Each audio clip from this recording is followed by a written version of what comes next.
એમને આ જે મસાલા વાળું જે સ્પાઇસી વસ્તુઓ છે, ઇવન એટલે તીખું હોવું જરૂરી નથી, પણ મસાલા વાળું, એનાથી એની સ્મેલથી, કારણ કે કિમોથેરાપીની એક અસર એવી છે કે સ્વાદ ઓછો થઈ જાય અને સ્મેલ હાઈપર થઈ જાય, એટલે એમને બાજુમાં રસોડામાં વઘાર થતો હોય તો પણ એમની ભૂખ મરી જાય એની સ્ટ્રોંગ સ્મેલથી. એટલે ઇમ્યુનોથેરાપી જે હવે કેન્સરમાં ઘણી વપરાય છે, એ ઇમ્યુનોથેરાપીની પછી સાહેબની સલાહ લઈ અને પછી આગળ બાકીની ટ્રીટમેન્ટ કરી અને 15 દિવસ સતત મને એવું લાગે છે કે હું સૂતો જ નથી. 15 દિવસ કન્ટિન્યુઅસલી સાથે ત્યાર પછી એની બધી માહિતી આપી અને આપણે કેન્સર ની ટ્રીટમેન્ટ કરી એના કરતા આપણે પેશન્ટ તરીકે નથી ગણવાનો, આપણે એમને નોર્મલ એક આપણા જેવા જ માણસ ગણવાના છે. એમને દરેક રીતે આપણે નોર્મલ થાય એવા બધા પ્રયત્ન કરવાના છે. ડોક્ટર ચિરાગ શાહ, એપોલો હોસ્પિટલમાં સિનિયર કેન્સર સ્પેશિયાલિસ્ટ અને શ્યામ ક્લિનિકના ડાયરેક્ટર. આજે જે સેમિનાર હતી એમાં લગભગ 50 દર્દી અને એમના રિલેટિવ આવ્યા હતા.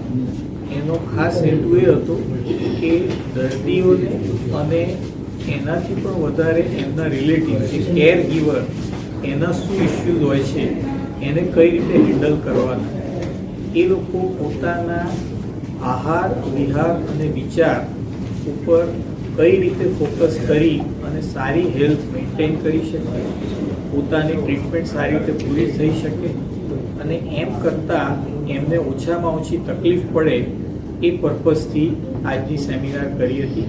અને એમાં બધા દર્દીઓએ બહુ સારી રીતે પોતાના અનુભવ શેર કર્યા અને એમાં જે અમુક વસ્તુ જે ફરી આવી એ હતી કે જો તમે ફેમિલીનો સપોર્ટ બહુ સારો છે તો આમાંથી નીકળવાના ચાન્સ બહુ સારા છે. કેન્સરથી ડરવાનું નહીં, બીજા કેન્સરના દર્દીઓ સાથે વાત કરો કે એમની શું જર્ની હતી અને પોતાનું આહાર જે છે એ ઘરનું ખાવાનું, હેલ્ધી ખાવાનું રાખો, નિયમિત ટાઈમ ટેબલ મેન્ટેન કરો, સમયસર સુવાનું, ઉઠવાનું, લાઇટ એક્સરસાઇઝ, યોગાસન, લાઇટ પ્રાણાયામ કેવું કરો, એ બધું કરવાથી તમારી ફિઝિકલ અને મેન્ટલ હેલ્થ સારી રહેશે અને બહુ સારી રીતે તમે ટ્રીટમેન્ટ પૂરી કરી શકશો. તમારી હેલ્થકેર ટીમ જોડે હંમેશા ટચમાં રહો. એક ડાયરી બનાવીને એમાં બધા પોઈન્ટ્સ લખો, તમારા સવાલો એ ભૂલી ના જવાય એટલે એમાં રાખો.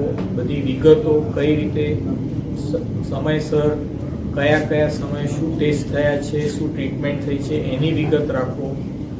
એમ ઓર્ગેનાઇઝ વેમાં કામ કરવાથી અને ફેમિલીના સપોર્ટથી અને હેલ્થકેર ટીમના સપોર્ટથી કેન્સરને જીતી શકાય છે.